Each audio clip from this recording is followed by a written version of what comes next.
Hola, buenas noches a todos. Y vamos a hablar acerca de la electroestimulación el día de hoy. Voy a compartir mi pantalla para que podamos empezar a proyectar esto adecuadamente. Por ahí nos comentan también que sí, perfecto, muchas gracias. Bueno, vamos a terminar de acomodar por aquí. Eh, mm, listo. Mm. Por aquí termino de poner esto. Perfecto, pues bueno, sean bienvenidos. Entonces, el día de hoy vamos a hablar acerca de la electroestimulación, pero no vamos a hablar acerca de la electroestimulación de una manera general, nos vamos a enfocar a un contexto y justamente el contexto en el cual estaremos hablando el día de hoy es aquel relacionado en el que la electroestimulación es utilizada para poder llevar a cabo, para poder cumplir un objetivo que es el de el desarrollo de la fuerza.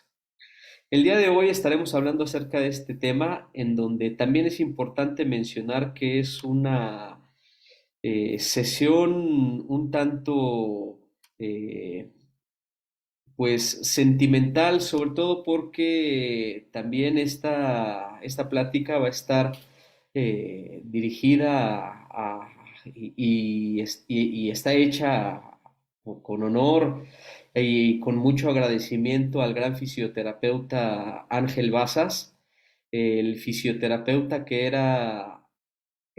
formaba parte del equipo sanitario en la Real Federación Española de Atletismo. Desafortunadamente, él ya no está con nosotros. Tuvo una situación en donde, pues bueno, ya no contamos con él, pero seguramente en donde se encuentre en este momento, estará en una mejor situación que la de nosotros y desde allá es muy probable que nos esté escuchando. Pues hasta allá, hasta donde nos está escuchando, también le mandamos un saludo. Saludo al gran Ángel Bazas. Y él pues hablaba mucho acerca de la electroestimulación, en donde propuso ya hace algunos años una manera muy específica de colocar la electroestimulación, de colocar los electrodos y combinarlo con el movimiento. Precisamente el día de hoy vamos a hablar un poquito acerca de lo que él propuso. Entonces el tema del día de hoy es precisamente el que ustedes pueden visualizar aquí en la diapositiva. Mi nombre es Alejandro Santamaría Damián y pues vamos a arrancarnos comentando que vamos a ver alguna serie de datos en donde este webinario eh, abarcará tópicos como el de la fuerza propiamente dicha, para que posteriormente se hable acerca de algunos antecedentes, sobre todo relacionados al uso de los parámetros, a lo que se mencionan los parámetros en alguna bibliografía, en algunos artículos, para que posteriormente estemos también mencionando qué hay en torno a la aplicación. ¿Cómo se lleva a cabo? ¿Cómo se puede utilizar la electroestimulación? ¿Cómo puede aplicarse para que se pueda llevar a cabo ese objetivo que es el de desarrollar, incrementar esta capacidad física que es la fuerza? Así es que, pues comencemos diciendo que en el cuerpo hay distintas capacidades físicas. Está la potencia, está la resistencia aeróbica, está la resistencia muscular, pero una capacidad física básica, fundamental, necesaria, sobre todo para poder desarrollar no solamente esta misma capacidad física, sino para desarrollar todas las demás, es precisamente la denominada como fuerza muscular. En ocasiones, algunos autores le denominan como fuerza máxima, le proporcionan un apellido muy específico, Pero, pues bueno, en vía de evitar alguna confusión o algún choque con lo que menciona algún artículo, vamos nosotros a mencionarle simplemente fuerza. La fuerza entonces es aquella capacidad física que permite a la persona llevar a cabo un movimiento venciendo una resistencia. Esta persona que va a vencer la resistencia para poder llevar a cabo un movimiento necesita a su vez de cierto nivel de esfuerzo. Este nivel de esfuerzo tiene mucho que ver con ese nivel de resistencia, pero también tiene mucho que ver con con la misma situación en la cual se presente la persona. No es lo mismo tener o pedirle a una persona que lleva haciendo actividad física, que se lleva entrenando durante muchos años, que levante algún objeto de 10 kilos, por ejemplo, que pedirle a una persona que acaba de salir de una lesión, que acaba de salir de una cirugía, que levante esa misma cantidad. Definitivamente cada una de las personas tenemos un nivel de esta capacidad física de la fuerza diferente, pero este nivel de la capacidad física a su vez también tiene que acoplarse a cada una de las actividades de la vida diaria que se desempeñan. Y por eso es importante entrenarla según lo que necesite cada una de las personas. Considerando entonces que la fuerza es una capacidad física entrenable que puede desarrollarse, que puede mejorar, a su vez, viéndola desde una perspectiva contraria, pues entonces también es importante hacer mención del término debilidad muscular. Porque muchos de nuestros pacientes, muchas de las personas que llegan a solicitar el tratamiento de fisioterapia, justamente lo hacen con esta característica, con la de la debilidad muscular. Y esta debilidad muscular puede ser el resultado de múltiples situaciones. Puede ser, por ejemplo, el resultado de alguna lesión, puede ser el resultado de alguna enfermedad o de algún factor especial que cada una de las personas pueda tener o adquirir. Pero independientemente del motivo por el cual a la persona le lleve hacia esa debilidad muscular, independientemente de ello, hay que considerar que esa debilidad muscular entonces conlleva a su vez a una limitación en el movimiento. Una persona no se va a poder mover, no se va a poder desplazar de la manera correcta. Va a su vez también tener una alta probabilidad de presentar morbilidad, incrementa su mortalidad. Y desde el punto de vista de el rendimiento, este también se ve afectado. Pero cuando hablamos del rendimiento, hay que hacer mención de diferentes ámbitos.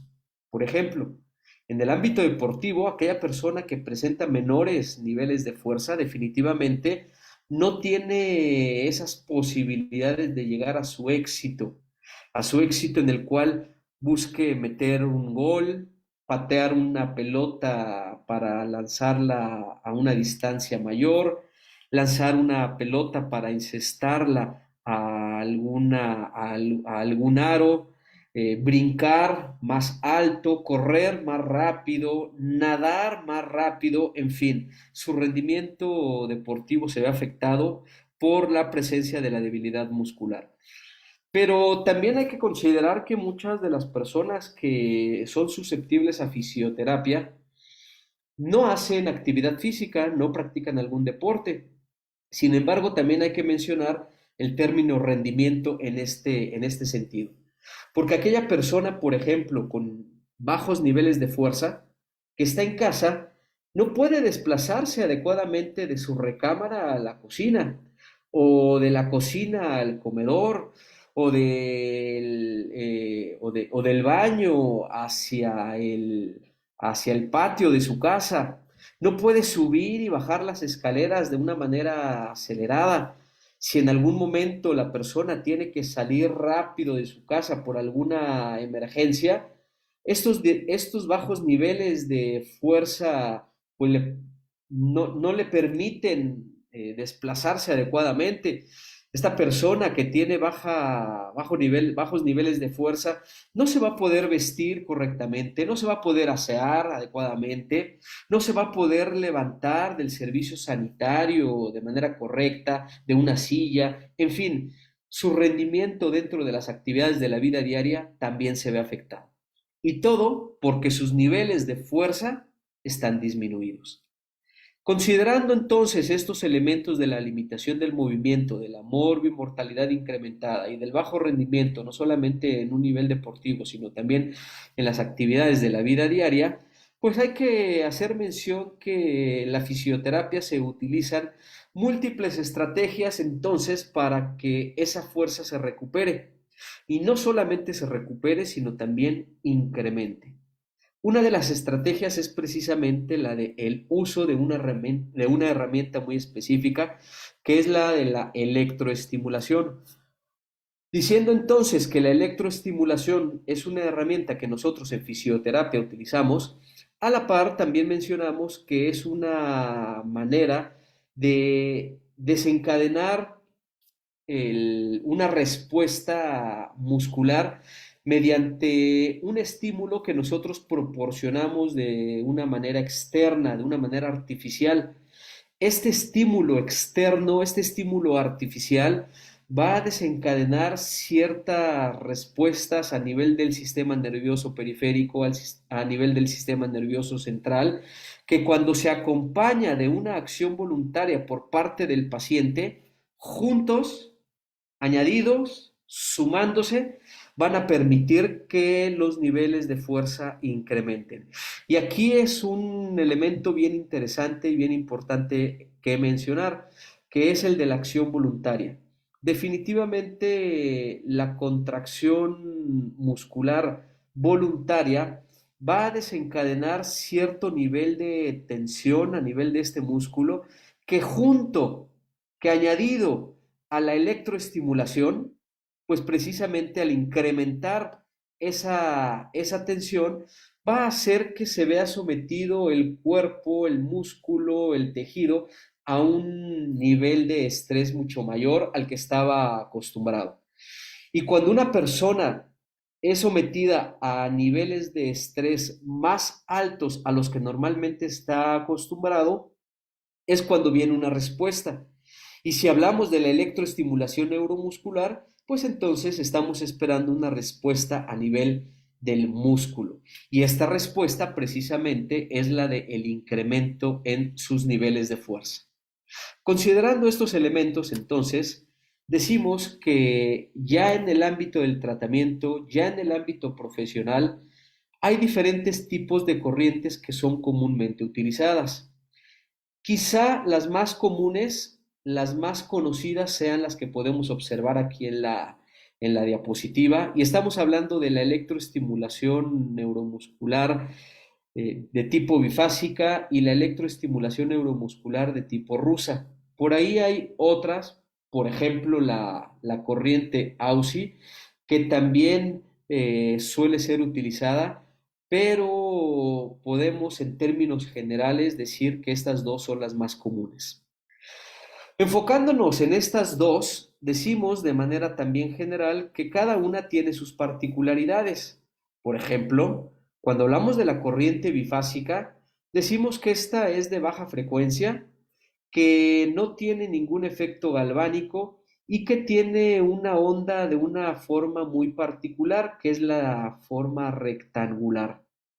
El hablar acerca de la electroestimulación neuromuscular, pero de tipo rusa, implica mencionar que es una corriente de alta frecuencia, en donde esto hace que la corriente no tenga básicamente ninguna resistencia al paso de los tejidos, y la forma en la cual se expresa y se coloca sobre el organismo es mediante una forma sinusoidal. Independientemente si se utiliza una u otra, decimos que ambas se llevan a cabo, ambas son usadas con la finalidad del fortalecimiento muscular. Teniendo presente también entonces esto, podemos decir que las corrientes van a permitir entonces ese efecto que se busca mucho en el ámbito de la fisioterapia, que es el del desarrollo de la fuerza. Pero enfoquémonos en una y vamos a enfocarnos en la bifásica. Y cuando hablamos acerca de la corriente bifásica, entonces podemos visualizar algo como lo que está aquí en la diapositiva. La famosísima onda cuadrada, a veces le llaman onda rectangular, simplemente le denominan bifásica, bifásica simétrica.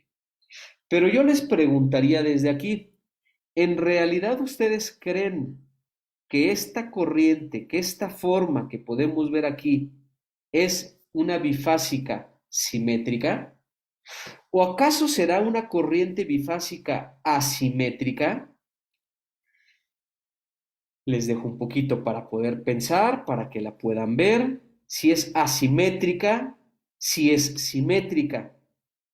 Bueno, mientras ustedes van pensando, vamos a explicar un poquito esta corriente. Vemos la línea isoeléctrica en donde la parte superior, en este caso, está compuesta por el polo positivo y por debajo de esa línea isoeléctrica están compuestos los estímulos negativos. Cuando una corriente se coloca y se coloca o se aplica de esta manera en donde el impulso es tal y como lo podemos visualizar aquí, podemos darnos cuenta entonces que la corriente va a emitir un par de impulsos, un impulso positivo y un impulso negativo, seguido de un tiempo de reposo, para que posteriormente vuelva a proporcionar un impulso positivo y un impulso negativo. Otro periodo de reposo, otro impulso positivo, otro impulso negativo y así sucesivamente el tiempo que cada uno de nosotros quiera. Puede ser 1 minuto, pueden ser 2 minutos, pueden ser 5 minutos, pueden ser 10 minutos, pueden ser 5 contracciones, pueden ser 20 contracciones, pueden ser 25 contracciones. Eso ya depende de nosotros los fisioterapeutas.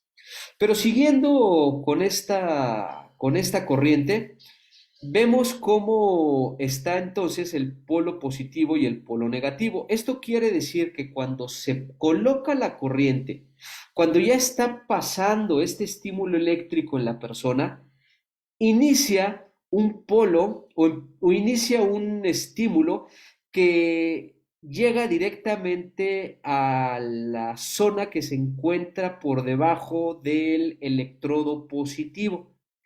Y después, dentro de esa fase, hay un estímulo que es el encargado de equilibrar las fuerzas eléctricas. Y eso precisamente va hacia debajo de lo que se encuentra el polo negativo.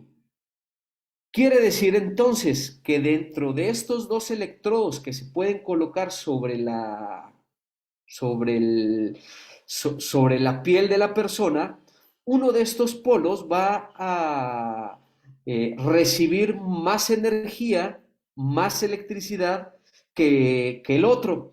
Y justamente el polo que más energía recibe, en este caso, es el polo positivo, porque inicia en esta fase, ¿no? En esta parte de la fase, en la parte positiva.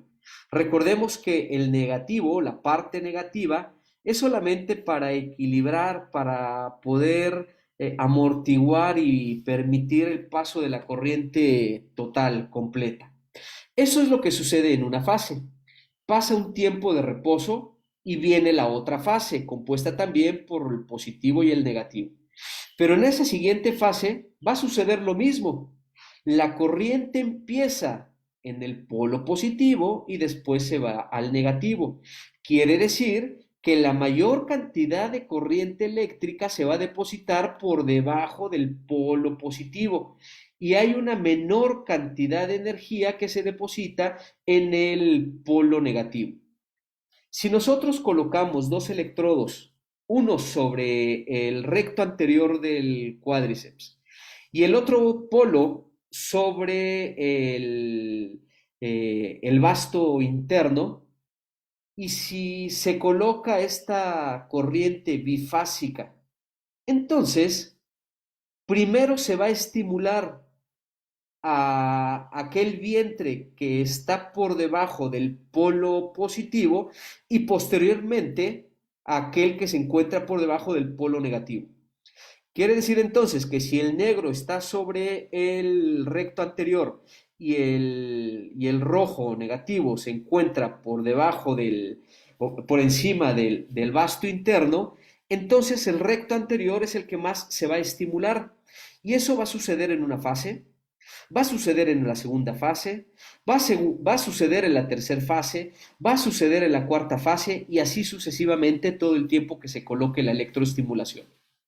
Esta forma que podemos entonces visualizar aquí, generalmente la denominan como bifásica simétrica, pero en realidad es simétrica entonces.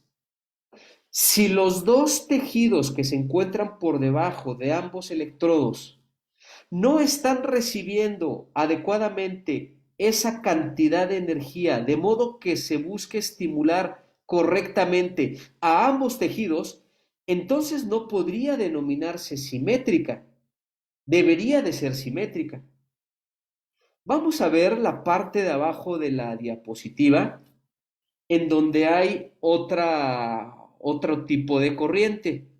Al final sigue siendo bifásica, pero es distinta a la de arriba.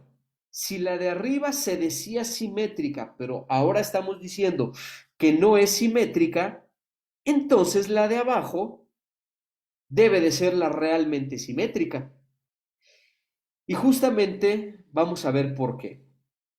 Nuevamente, hay un electrodo positivo, un electrodo negativo. Hay un tiempo de reposo para que posteriormente haya ahora un electrodo igual negativo y otro electrodo positivo. Solamente que la corriente va a ir ahora en sentido contrario. Inicia la corriente en el polo positivo y compensa con el polo negativo. Quiere decir que lo que se encuentra por debajo del polo positivo va a recibir mucho más energía con respecto al polo negativo. En la siguiente fase sucede lo contrario.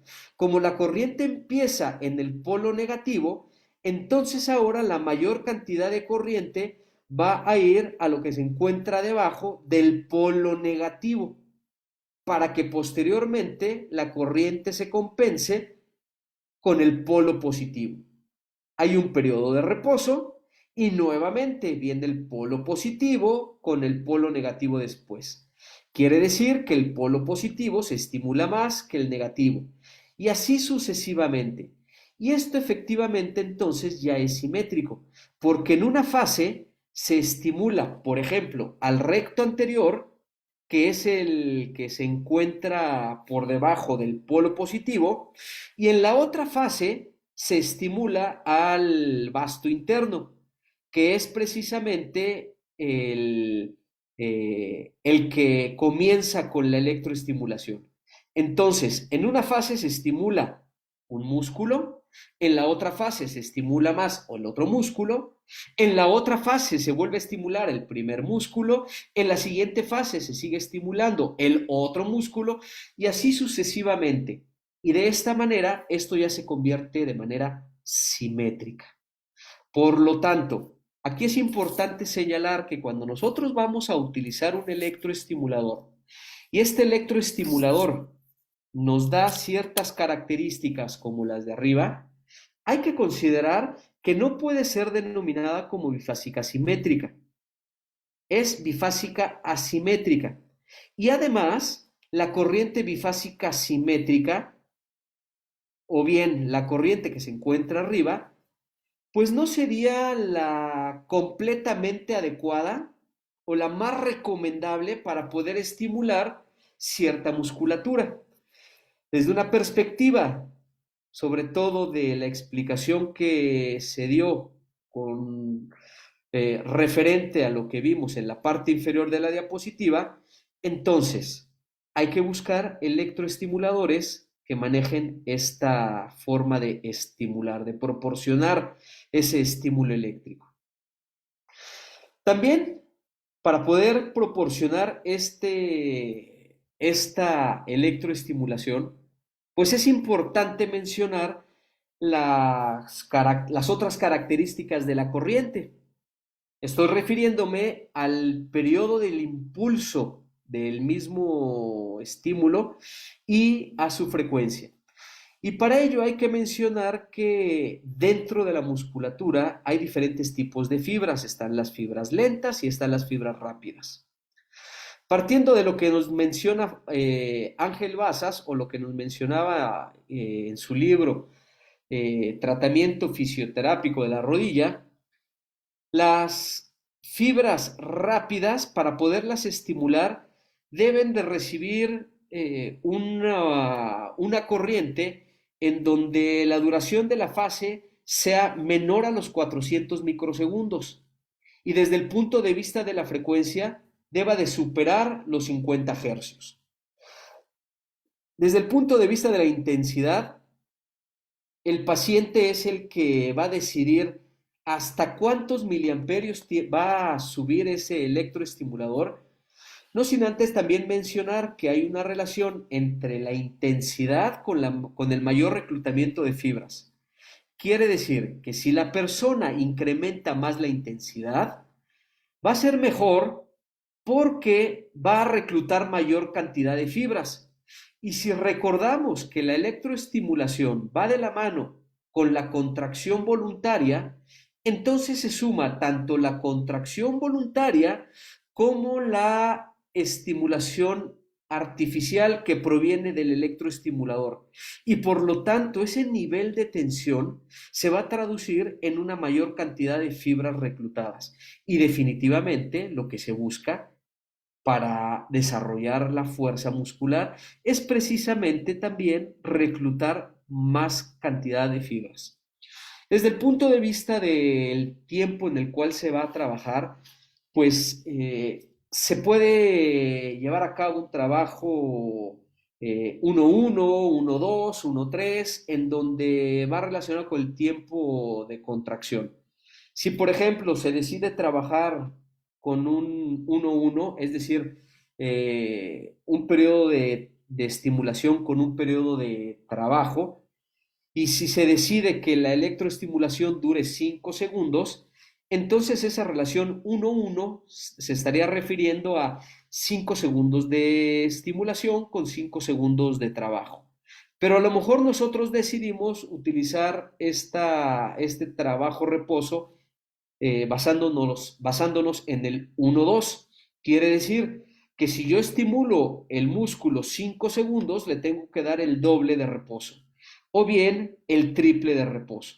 Y si es el triple de reposo, estaríamos hablando de un 1-3, 5 segundos de estimulación con 15 segundos de reposo.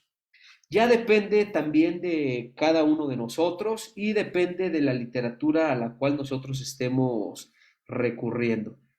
Con ello, entonces, también hay que verificar lo que nos dicen diferentes artículos, en donde podemos visualizar, vamos a enfocarnos solamente en la parte superior de esta tabla, en donde viene la corriente de tipo bifásica. Del lado izquierdo están los autores, están los años, en medio de la tabla está la corriente, vamos a enfocarnos en la bifásica, pero vamos a observar qué es lo que se dice dentro de los parámetros enfocados desde una perspectiva de la duración del impulso y la frecuencia. Los microsegundos están entre los 300 y 400 microsegundos y la frecuencia se encuentra entre 50 y 120 hercios. Todo esto va de la mano también a lo que decía Ángel Bazas, en donde para poder desarrollar la fuerza, número uno, hay que estimular a las fibras rápidas y sobre todo para poder estimular a las fibras rápidas, desde el punto de vista del tiempo del impulso, este no debe de sobrepasar los 400 microsegundos y desde el punto de vista de la frecuencia tiene que estar por arriba de los 50 hercios. Entonces, estos son datos muy importantes y necesarios para poder llevar a cabo la electroestimulación con la finalidad de la del desarrollo de la fuerza. Vamos a ver aquí algo de lo que también Ángel Bazas proponía, en donde él decía que para la electroestimulación había dos estrategias muy específicas. Una denominada como electroestimulación estática y otra denominada como electroestimulación dinámica. La electroestimulación estática a su vez se divide en electroestimulación con la musculatura en acortamiento y electroestimulación con la musculatura en estiramiento. Y la electroestimulación dinámica hace referencia a que la persona lleve a cabo un movimiento durante la estimulación, durante la aplicación de la corriente. Vamos a identificar y vamos a explicar un poquito más estos elementos. Número uno, para la electroestimulación estática en acortamiento muscular, esta se utiliza sobre todo para la prevención de la atrofia. Cuando una persona apenas va a empezar estos programas de fortalecimiento, esta manera de electroestimulación es adecuada. Si nosotros queremos que se empiece ese fortalecimiento, pero a la par también no está indicado el roce articular, o no está indicado también ese deslizamiento de las estructuras periarticulares, este tipo de electroestimulación estática en acortamiento muscular bien puede llevarse a cabo. Pero si nosotros quisiéramos, por ejemplo, ya llevar a cabo la electroestimulación con movimiento, pues la electroestimulación dinámica sería la adecuada. Aquí continuaría ese proceso del fortalecimiento de la musculatura, en donde quizá también nosotros quisiéramos readaptar a la persona a alguna actividad, algún ejercicio, por ejemplo, el subir escaleras, o bien incluso hasta para mejorar la coordinación muscular y la coordinación a nivel articular. Esto es lo que nosotros podemos obtener cuando llevamos a cabo la electroestimulación dinámica. Y nos falta una, que es la de la electroestimulación estática en estiramiento, que básicamente es aquella que está dirigida hacia propiamente el desarrollo de la fuerza. Cabe mencionar que para llegar a este nivel es necesario también pasar por los niveles previos. Vamos a ver cómo podemos hacer cada una de estas o cómo podemos llevar a cabo cada una de estas estrategias. Empecemos con la denominada electroestimulación estática en acortamiento. Antes de dejar correr el video, les voy a explicar. La persona se encuentra con la rodilla en extensión, en donde el origen y la inserción del cuádriceps están en acortamiento, en donde esas fibras no están elongadas. Cabe mencionar que cuando un músculo se encuentra en acortamiento, la sensación es muchísimo mayor y por lo tanto el incremento en la intensidad del electroestimulador no puede llegar tan alto. El paciente empieza a referir molestia, empieza a referir dolor por el incremento en los miliamperios. Esta manera de colocar al músculo en acortamiento tiene esa desventaja en donde no se puede incrementar de más esa intensidad. Voy a dejar correr y voy a seguir explicando a la par. Eh, Vamos por aquí y bien, vemos cómo el paciente está incrementando la intensidad del electroestimulador. Poco a poco vamos a ir viendo el músculo que se activa. Una vez que el paciente llega al nivel máximo en su intensidad, va a combinar la contracción voluntaria con la contracción artificial, es decir, con la contracción del electroestimulador. Vemos cómo viene la corriente ahorita. Primero contrae la persona y ese movimiento, esa sacudida brusca que recibió el músculo, es precisamente la que proviene del electroestimulador. Nuevamente, el paciente contrae y esa sacudida es la que proviene del electroestimulador. El paciente descansa, vuelve a contraer y después viene la sacudida nuevamente. Y es ahí cuando está combinando tanto la contracción voluntaria como la contracción que se está desencadenando por parte del electroestimulador. Esta es la electroestimulación denominada como estática en acortamiento.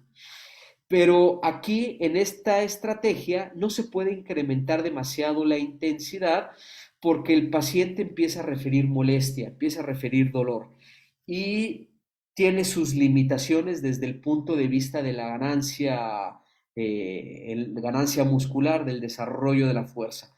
Pero también hay que comentar que no hay recorrido articular y esto puede ser utilizado solamente, por ejemplo, cuando hay una contraindicación en el movimiento.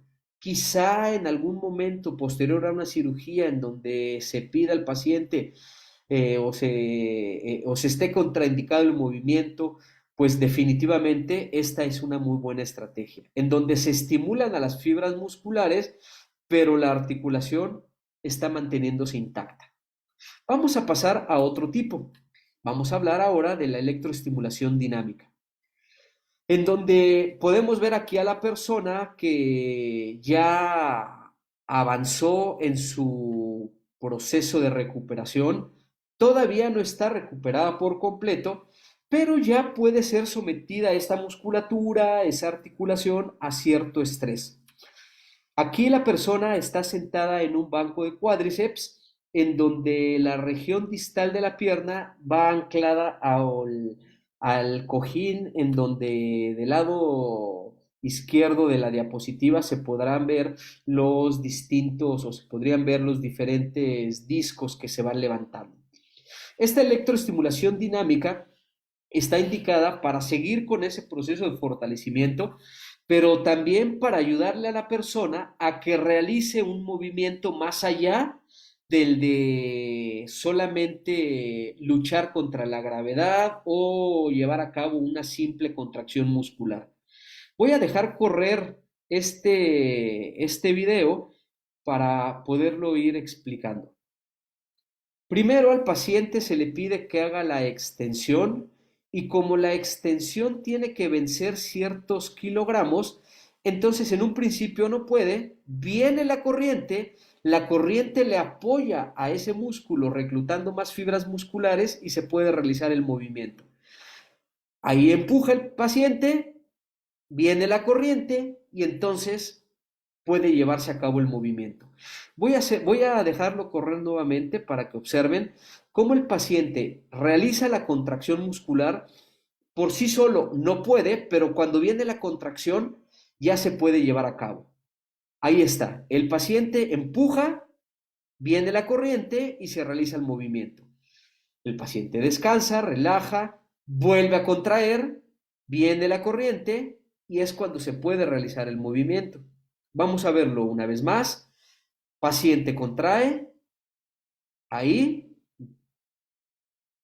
viene la corriente y después se realiza el movimiento. Esta es la denominada electroestimulación dinámica, en donde definitivamente el peso que se le va a poner para vencer tampoco debe de ser extremo. Recordemos que está el paciente en un proceso en el cual va en camino a ese nivel en el cual ya el estrés a nivel muscular y el estrés a nivel articular ya no va a hacerle ningún daño al paciente. Vamos a ver ahora otro video en el cual se realiza también la electroestimulación estática en estiramiento. Pero ahora observen cómo es una electroestimulación manteniendo al músculo en estiramiento, pero con mayor nivel de estimulación. En este sentido, podemos decir que cuando un músculo se encuentra elongado, puede tolerar mayor intensidad, es más, tiene, su umbral del dolor es muchísimo más alto y por lo tanto puede incrementarse más esa intensidad. El paciente se va a colocar en monopodal y al colocarse en monopodal se le va a pedir que realice una flexión de rodilla. Con la flexión de rodilla va a elongar tanto el origen de la inserción del cuádriceps Y esta elongación del cuádriceps añadido a la contracción voluntaria por parte del paciente, no solo por la posición, sino también pidiéndole que contraiga, entonces va a permitir que pueda incrementar más la intensidad. Voy a dejar correr el video para poderlo explicar y poder ir viendo también esto. En esta posición el músculo está en elongación. El paciente empieza a incrementar la intensidad, viene la contracción artificial por parte del electroestimulador, viene ya la contracción por parte del paciente por estar en esa posición, se le pide que se coloque en monopodal y entonces ya está acoplándose. El paciente llega al nivel máximo de tolerancia para la intensidad, viene la corriente, deja de estar la corriente, el paciente descansa, se pone en monopodal, ya está en tensión, viene la corriente y vuelve a reclutar más fibras. Posición, corriente, y entonces viene esa mayor estimulación a las fibras musculares. Recordemos, el músculo se encuentra en elongación por la ligera flexión de la rodilla y por ello se puede incrementar aún más esa intensidad. Pero más allá de esto, vámonos ahora a otro video en donde vamos a ver nuevamente la electroestimulación estática en estiramiento. Pero ahora ya en un proceso más avanzado por parte del paciente, en donde ya a nivel articular, en donde a nivel muscular prácticamente no hay ya ninguna lesión. Ya está el paciente a punto de irse para que el preparador físico lo someta al nivel extremo y que lo prepare, que lo lleve hacia ese camino a la obtención de medallas. Vemos aquí al paciente en un banco de cuádriceps y podemos observar ahorita cómo el paciente va a llevar o va a intentar llevar a cabo una extensión de rodilla. En el banco de cuádriceps se le pusieron todos los kilos para que no venciera esta resistencia y que siempre se mantuviera el músculo en estiramiento. Ya previamente se programó la intensidad, que fue la máxima a la cual llegó el sujeto, y vamos a ver entonces qué es lo que sucede. Voy a dejar correr el video y observen ustedes. Está la electroestimulación, vean la musculatura cómo empieza a botar, el paciente, la persona está extendiendo la rodilla, contracción isométrica y se junta, se añade tanto la estimulación voluntaria por parte de la persona como la estimulación artificial por parte del electroestimulador. Dejo correr el video nuevamente. Es contracción isométrica por parte del paciente y contracción artificial por parte del electroestimulador. Observen la musculatura, cómo bota, cómo está saliéndole por ese exceso de tensión a nivel muscular. Y esto es a lo que se denomina electroestimulación estática en estiramiento. Pero hay uno más todavía, en donde se denomina electroestimulación estática en estiramiento más movimiento, en donde posterior a la electroestimulación estática en estiramiento, es decir, a la combinación de la contracción isométrica voluntaria por el paciente, más la contracción artificial que está dada por el electroestimulador, una vez que termina esta electroestimulación estática en estiramiento, vienen una serie de contracciones concéntricas por parte de la persona, pero eso sí, ya sin la corriente. Vamos a ver qué es lo que sucede. Voy a dejar correr el video. Viene la contracción isométrica, Con la contracción artificial, termina y el paciente realiza 10 contracciones concéntricas. Este es todavía un nivel más allá, en donde el paciente ya también, la persona tiene que estar en un nivel en el cual pueda tolerar esto. Por último, ya para pasar a la ronda de preguntas, de respuestas, hablemos acerca de la colocación de los electrodos. Seguramente algunos de ustedes ya estaban preguntándose, ¿y cómo están esos electrodos? ¿Cómo se colocan? ¿Por qué tantos electrodos? ¿Por qué tantos cables? Vamos a explicarlo. En la parte superior hay un electrodo rectangular de 10 por 5. Y en la parte de abajo hay tres electrodos, un electrodo cuadrado y dos electrodos circulares. En términos generales, son de la mitad el que se encuentra arriba. 5 por 5, ligeramente un poquito más, con mayor área por ser la forma circular. Pero identifiquemos la parte de arriba. El electrodo rectangular se coloca sobre la emergencia del nervio, sobre todo el nervio a nivel del nervio crural. Esta zona que se encuentra debajo del electrodo es un lugar en donde está de manera superficial el nervio crural. Cuando nosotros encendemos el electroestimulador, estamos enviando una señal eléctrica a lo que se encuentra debajo de este electrodo. Y lo que se va a estimular precisamente es ese nervio. Si nosotros estimulamos ese nervio, entonces se va a llevar a cabo se va a proporcionar un estímulo que se dirija hacia los cuatro vientres del cuádriceps. Estamos hablando del crural, estamos hablando del vasto interno, del vasto externo y del recto anterior. Precisamente combinando esta estimulación nerviosa con la estimulación en los vientres musculares, se habla de una estimulación mixta, estimulación a nivel del nervio y estimulación a nivel del vientre muscular.